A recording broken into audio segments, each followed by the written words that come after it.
Tantor Audio, a division of Recorded Books, presents Walking the Line by Janine Infante Bosco, narrated by Wayne Mitchell and Mia Madison. Prologue. Nico. "She's your brother's wife!" Prior to sneering those words, Riggs slapped me across my cheek. The sting seared my skin just as his words sent a spear through my heart. He had it all wrong. Blackie was no brother of mine.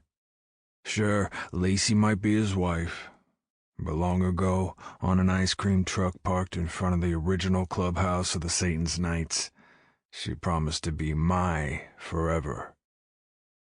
She doesn't remember that day, but I never forgot about it. We were just two kids raiding the frozen treats, pretending to be normal, ignoring the fact that our fathers were ruthless criminals and we were confined to a compound because a rival club threatened to kill us all. There was a spot of chocolate on her lip, and for the first time in my life, I had the urge to kiss a girl, and not just any girl, the fucking princess of the Satan's Knights Motorcycle Club. As young as I was, I knew Lacey Parrish was completely off limits, and if I ever wanted to follow in my father's footsteps and become a patched member of his club, I needed to push Lacey far out of my head. So, that's what I did. I pushed her smile and those beautiful brown eyes out of my head. I ignored my racing heart every time she entered a room, and the way my hands always seemed to get clammy whenever she was around. The older we got, the more distance I put between us.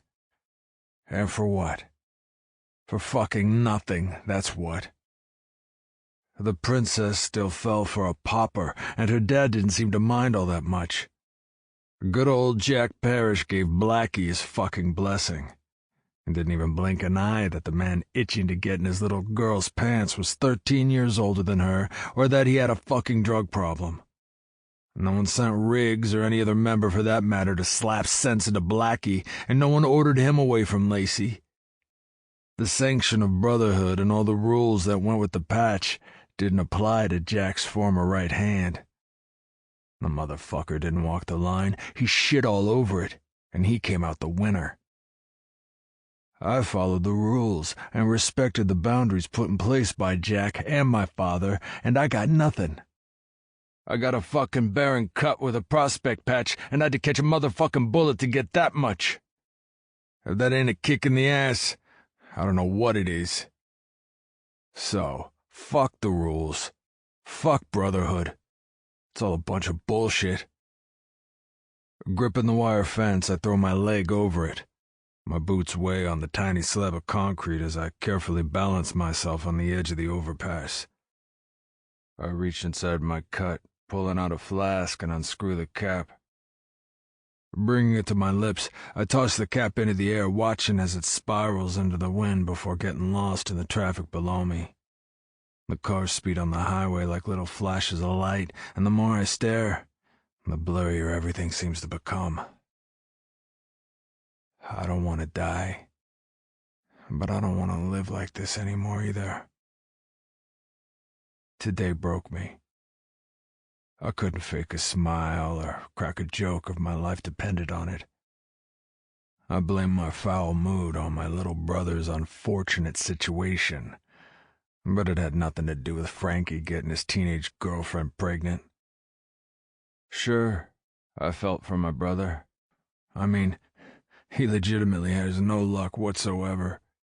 The poor kid finally gets laid for the first time, and not only does the condom break, but he knocks up his goody-two-shoes girlfriend in the process. To make matters worse, her father is the district attorney, the same motherfucker who has been trying to lock up our father and the rest of the Satan's Knights for a while now. Something I found out this morning when Frankie asked me for money. Apparently, they're keeping the kid and hiding it from her father. I don't know how a 16-year-old girl is going to hide her pregnancy, but I suppose they're off to a good start since I just forked over $500 so she could see a doctor. I probably should have advised him to tell our father, especially with Frankie being 18, but I handed him the money in a hurry because Lacey was waiting for me. That's where the breaking part comes into play.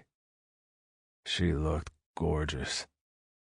Her long brown hair flowed in waves around her pretty face, accentuating every perfect feature from her naturally long lashes to her full lips. Then there was the dress. That fucking dress ruined me. It was cut low to show off her cleavage, hugged every sexy curve, and molded to her swollen belly like a second skin. Lacey was always a 10, but pregnancy put her beauty in a different category. It couldn't be measured or rated. It was that intense. That fucking over the top. It was painful to look at her because all that beauty was for another man. I didn't realize my mistake until she got in my car and I started driving to the rehab facility. I was in love with a married woman. To really twist the knife, I drove said married woman to visit her husband in rehab. I sat outside while they reunited, and when she came out with those waves all messed from his hands and her lipstick smeared, I pretended I was happy for her, like I wasn't fucking dying inside. I dropped her off and hightailed it to Big Nose Kate's. Not to work, though. Fuck that shit. Somewhere in that joint, there was a bottle of whiskey with my name on it, waiting to erase every ounce of pain my broken heart experienced. I was 3 shots in when Riggs appeared. Apparently, I didn't do as good of a job as I thought I had in hiding my feelings for Blackie's wife, because my stepbrother-in-law, or whatever the fuck he is to me, decided to call me out on it. He got one good shot to the face before I filled my flask and took to the wind. How I wound up here? I'm not so sure. My eyes drift to the headlights whizzing by below. I don't want to die. I just don't want to hurt anymore. Fucking hell, I mutter hoarsely. What the fuck am I doing? Pushing my fingers through my hair, I take a step away from the edge. I toss the flask as far as I can and grip the wire fence with both hands. A car door slams in the distance, startling me, and I nearly slip. My fingers instinctively tighten around the wire fence like a vice, and suddenly I'm all too aware that I'm 2 steps away from jumping off an overpass into oncoming traffic. Swallowing hard, I push down the panic and turn around. I go to hitch one leg over the fence when I spot a girl. Freezing with my leg in the air like some sort of circus act, I watch as her head lurches over the fence and she vomits. What the actual fuck? Dropping my leg, I continue to grip the fence and stare at her as she throws up her breakfast, lunch, and dinner. The driver zooming down the highway below has better pray they have washer fluid. She finally stops throwing up and lifts her head, wiping her mouth with the back of her hand. She turns slightly, and her eyes connect with mine. That's when I notice the tears streaming down her face. It's also about the time she realizes I'm standing on edge of a fucking overpass. Those sad eyes go wide with fear. She takes a tentative step in my direction, and I quickly try to pull myself together. Tearing my gaze away from her, I hoist myself over the fence and brush my hands over my cut, trying my best to act as if I wasn't just contemplating jumping. Were you just... Her words fade, and I lift my head in time to watch her hurry toward the fence again. It's like watching a fucking exorcism or some shit, and for some fucked up reason, I can't bring myself to look away. A smart man would turn the fuck around and walk toward his bike. He'd get the fuck out of Dodge before she stops regurgitating and starts asking questions. I'm clearly not the sharpest tack in the shed because I stay rooted in place. "What's wrong with you?" I call. More barfing. Christ. Scrubbing a hand over my face, my eyes dart toward the running car on the side of the curb and back to its owner. With a whimper, she moves away from the fence and drops to the ground in a heap. Leave, Nico. Turn the fuck around, get on your bike, and go. Just go. Are you drunk? I grind out. My fists clench at my sides as soon as the words leave my lips. Traitor. The girl shakes her head. Nope, she replies, drawing her knees to her chest. She wraps her arms around them and lifts her chin. Her green eyes find mine. Just pregnant. If there was ever a question of whether the devil exists or not, there isn't any more. He's real, and he's currently fucking with me. Of course you are, I mutter, combing my fingers roughly through my hair. It's like I got a fucking magnet for knocked-up broads. They all somehow gravitate to me. She quicks an eyebrow at me. Oh, for fuck's sake, I hiss, waving her off with my hand. I don't know if it's instinct or stupidity, but I turn and head for my bike. Not to leave, though that would be the right thing to do, and we've already established I'm fucking dumber than a bag of rocks and not a fan of doing what's right. Reaching into my saddlebags, I pull out a bottle of water and make my way back to Prego. Her head is down when I return, and all that light brown hair of hers hangs in her face. Muttering a curse, I crouch down before her and shove the bottle of water toward her. Here, drink this, I grunt. Lifting her chin slowly, she brushes her hair away from her eyes and takes the water. Twisting the cap off roughly, she angles her head back and chugs it as if her life depends on it. The more I sit here, the more I question my sanity. I'm beginning to wonder if I have some kind of underlying mental issue when it comes to pregnant chicks. Is this a sign of mommy issues? My mom was no Carol Brady, but she was still a good mom. On a scale from 1 to 10, I'd give her a solid 8.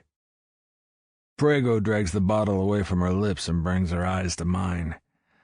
Those eyes are wild, man. It's like someone bottled every shade of green and all the earth's gold and blended them together. You're staring at me like I'm the one who was just standing on the edge of an overpass, she says, and I quickly pull myself out of the green and gold abyss. Were you going to jump? Narrowing my eyes, I glare at her. I wasn't going to jump. Could have fooled me, she replies, setting the bottle of water on the floor between us.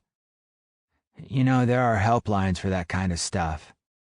Things are never as bad as we think they are. There is always someone somewhere who is worse off. That's deep for a girl who appears to be so young. How would you know? I question, raising an eyebrow. What could you possibly know about life? You look like you're 12. Actually, she begins, pausing to roll up her sleeve. Eyeing the watch on her wrist, she smiles faintly. As of 5 minutes ago, I'm 17.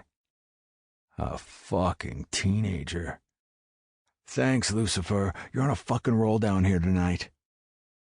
Teen pregnancy is quite the epidemic these days, I mumble under my breath. If she hears me, she doesn't respond. An awkward silence settles between us, the sound of the cars traveling down the highway the only noise. I glance over my shoulder at the fence, and the girl's words ring in my ears. Suddenly, I'm hit by the severity of what I was about to do. My throat tightens and my chest constricts. This strange girl with the hypnotic eyes is right. Nothing is ever that bad. Can you do me a favor? The question sounds like a plea, and I look at her, lifting an eyebrow expectantly. There's a package of crackers on my passenger seat. Can you grab them for me? I'm afraid if I get up, I'll throw up again. With the jerk of my head, I get to my feet. The voice that was pestering me to leave is nowhere to be found as I make my way to her car, and I'm not sure what that means. I grab the crackers and reach over the console, turning the car off. I leave the keys in the cup holder between the seats and head back to the green-eyed teen, shoving the package of crackers into her open palm before taking a seat next to her. I'm fully aware there is no logical explanation as to why I'm making myself comfortable beside her. Maybe I'm just not ready to go home. Maybe I'm afraid to be alone with my thoughts. Whatever it is, I don't want to leave. Not yet. I turn my head, watching as she nibbles on a cracker. My gaze wanders to her belly, and for a split second, I feel a frown tick the corners of my lips. It's almost as if I was expecting to see Lacey's belly, and not the flat one that's there. Issues, man. I got the whole subscription. What, are you in your first trimester? Her eyes snap to mine. How do you know that? Magnet for pregnant chicks, remember? She doesn't respond. Maybe it's not as funny as I think it sounds. Maybe it makes me pathetic. I shake the notion from my head and tip my chin toward her car. You left your car running. I turned it off. She waves a hand and shoves the rest of the cracker into her mouth. Whatever. It's not mine. Her blasé attitude almost makes me laugh. She looks at my bike. You wouldn't happen to have any peanut butter in that magic bag attached to your motorcycle, would you? Now that makes me laugh. No. She shrugs her shoulders and shoves another cracker into her mouth. It was worth a shot, she says with her mouth full. So, what makes a guy like you want to end it all? She questions, still chewing and already reaching for another cracker. 'Cause I'm 16, scratch that, 17, and I'm pregnant, sitting on the side of the road, eating crackers with a stranger, and I don't want to kill myself. Well, at least not yet. When my dad finds out I'm pregnant, that might change. Frustration claws at me as I realize she's not going to let what she saw go. The last thing I want is for this girl to think I'm suicidal. I don't know what you're talking about, I snap. It was just a temporary lapse in sanity. I'm fucking fine.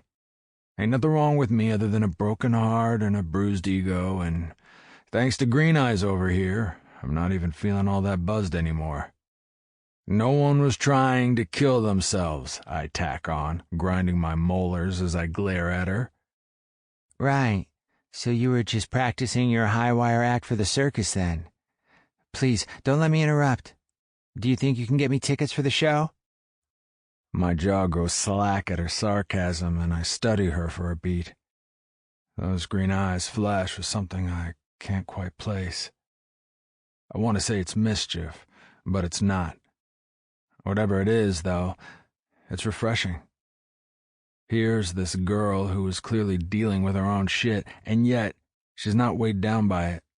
She's just rolling with the punches, taking the hits as they come, hyping herself to stand back up. Tell me, Magic Water Boy, why do you look so sad? I contemplate telling her the truth for about 3 seconds before I recall what she said earlier. Things are never as bad as we think they are. There is always someone, somewhere, who is worse off. Maybe that's why she's sitting here with me, trying to pick me apart. What if I'm her escape? The guy worse off than the pregnant teen. I don't want to die, I blurt, swallowing hard. I just want to forget. She smiles, and I can't figure out if it's a sad one or one full of victory. Now we're getting somewhere, she says, stuffing another cracker into her mouth. What are you trying to forget? Wait, it's a girl, isn't it? Am I that fucking transparent? Why does it have to be a girl? I question, my tone of voice sounding way too defensive even in my own ears. You don't strike me as a guy who plays for the same team, but okay, who is he? She puts extra emphasis on the he, and I can't help but chuckle. I'm not gay, Green Eyes, I say, still laughing. The laughter soon fades, and I sigh, taking a cracker from the sleeve of saltine she holds in her hand. I pop it into my mouth and turn away. It doesn't matter who it is. She's someone I can never have. Why? Well, for one, she's married. She's also pregnant. Ah, so she did this the right way then, she quips. My lips quirk at her sense of humor. Yeah, Green Eyes is definitely a breath of fresh air in an otherwise suffocating world. I bring my gaze back to her, watching as she drops a hand to her belly. A frown works her mouth, and I feel compelled to make her smile appear. How far along are you? 3 months. What about the baby's father? He in the picture? She lifts her chin, and my wish is granted when her lips curve. The smile she gives me is big, bright, fucking beautiful. Yeah, he's been amazing. But no one plans for these things, you know? I mean, they do, but those people are older and settled. They're not two horny teenagers trying to figure out how to give one another an orgasm. Lucky for me, her phone beeps, and I'm spared from a reply to that bit of information she decided to share. How does one formulate an appropriate response to a 17-year-old girl admitting she is horny and inexperienced? Yeah, I'll pass. She takes her phone out of her pocket, and because I'm a nosy fucker, I look at the screen, watching as she pulls up some app with a map. I gotta go, she says as she enlarges the map on the screen. What is that? Life 360, she explains. It's a tracking app. My dad installed it on my phone because he works long hours and is rarely home. I don't think he realizes I can track him too, though. Wait a minute. Your dad tracks you? She closes the app and lifts her head. Yeah, he's special like that. And still you manage to get knocked up. She laughs. I never thought of it like that, she replies as she grabs her water and crackers, moving to stand. Figuring that's my cue, I stand too and watch as she starts for her car. About halfway toward it, she stops and glances over her shoulder. It was nice meeting you, she calls. Don't jump. You're way too pretty, and there are plenty of pregnant chicks out there who can use a hero with a magic bag full of water attached to their motorcycle. Shoving my hand into my pockets, I smile at her. It isn't forced or manufactured to hide my pain. It's genuine. She turns and rounds her car, sliding into the driver's seat. The engine purrs to life, and she slowly peels away from the curb, honking and waving at me as she passes me by. Another chuckle slips past my lips as I watch her drive off. When her taillights fade from my view, my smile falters and I realize I never got her name. It's a shame, really, because one day I'm going to think back on this night and the 17-year-old girl who saved me. And I'll wish I knew something other than the fact that she had a contagious smile and beautiful green eyes. 1. Nico, 2 months later. There are 2 things I love more than anything else in this world. The first is my mother's crab sauce, and the second is sex. Not necessarily in that order, but seeing as how my dick is broken because I'm still hung up on Lacey, my mother's sauce is currently in the lead. You don't have to tell me how pathetic that sounds. I'm fully aware it's a sad situation when a 27-year-old man rushes home to heat the leftovers his mom packed away in his saddlebags. But that's where it's at, and until something changes, I'm going to enjoy my mother's cooking and eat my weight in crabs. God, sounds worse than I thought. Sighing, I kill the engine of my Harley and drop the kickstand. I swing my leg over my bike and stop dead in my tracks, noticing my father's Harley, Maria's Cadillac, and Frankie's Maxima, all parked under the carport. I don't know the cause of the family visit, and I don't care. I'm not sharing my food with them. No fucking way. My father indulges in Maria's cooking every night, and Frankie still lives at home with his mom. If memory serves me correctly, Sophie is a shit cook but can manage a decent pot of sauce, so my brother isn't starving. I suppose he has our dad to thank for that.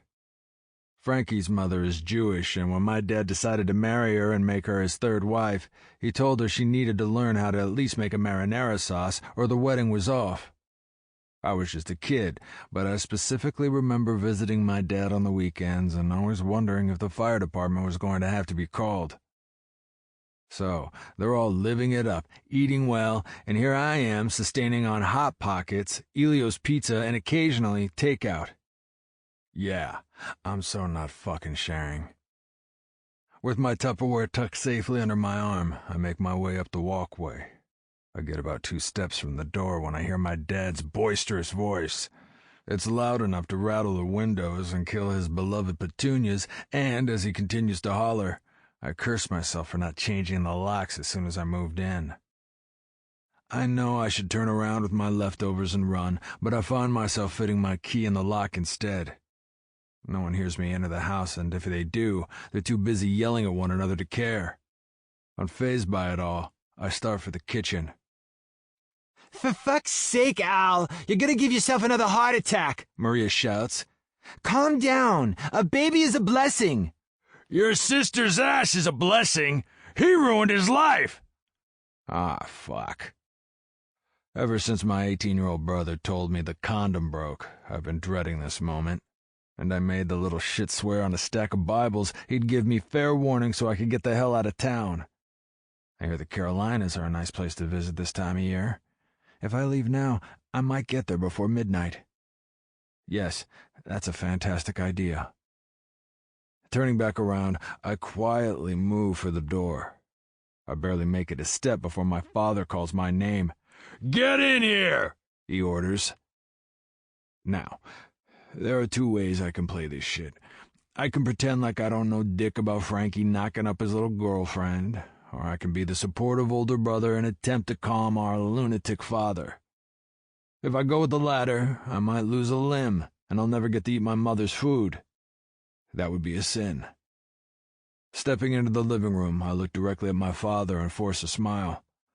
What's going on, Pop? Where the fuck were you when this happened? He barks the question. Geez, talk about cutting straight to the chase. What are you talking about? I reply, remembering the Tupperware container under my arm. I reluctantly pull it out of the crook and hold it up like the crab sauce as a defense weapon crafted by the military that will save me from the impending strike. I stopped by Mom's. Your brother got some 17-year-old girl pregnant. I'll ask you again, where the fuck were you when this was happening? Well, I sure as fuck wasn't there. You're the oldest. You're supposed to watch out for your brothers, he shouts as he pushes up from the recliner and advances toward me. Hey, I did right by him. I gave him the money to take her to the doctor. The vein in his head bulges, and his eyes go wide as I realize I just stuck my foot in my fucking mouth. So you did know, he hollers, reaching out to smack me upside the head. Dad, Frankie shouts, leave him alone. Nico did nothing but help me when I needed him. At the sound of my brother's voice, I turn my head to look at him and freeze. Shock floods my entire being as I stare at the girl sitting beside him. Pretty green eyes lock with mine, and her lips form a perfectly shaped O. It's the girl from the overpass. My brother's girlfriend is the fucking girl who caught me trying to end my goddamn life. Look, none of this shouting is going to do anyone any good, Maria says. Now, Frankie and... what did you say your name was, sweetie? Karina, Frankie supplies. Her name is Karina. For the last 2 months, I've been wondering about her name. Every night, I drive over the overpass hoping she returns, and I tell myself it's only because I didn't catch her name. I go home and I think about her features and whether she looks like a Tiffany or maybe a Heather. The name Karina never came to mind, and I suppose that's because I couldn't fathom the idea of my brother's girlfriend sharing the same name as Green Eyes, much less an entire identity. What the fuck are the odds of that? The green-eyed beauty/savior breaks our stare off and looks at my brother, nudging him slightly. Frankie, we have to tell them, she whispers. Tell us what? What the fuck else can you two possibly have to add to this mess? My last name, she replies evenly. Another girl might have cowered to my beastly father, but she meets his gaze head-on without showing a lick of fear. If I wasn't so fucking shocked that the girl who basically talked me off a ledge was, in fact, my brother's knocked-up girlfriend, I might have smiled at her. Well, unless your last name is Trump, she cuts him off with an exasperated sigh. My last name is Ritzer, Karina reveals, dropping the biggest bomb of all. Oh, dear God, Maria mumbles. Cringing, I brave a glance at my father, noting how Sample complete. Ready to continue?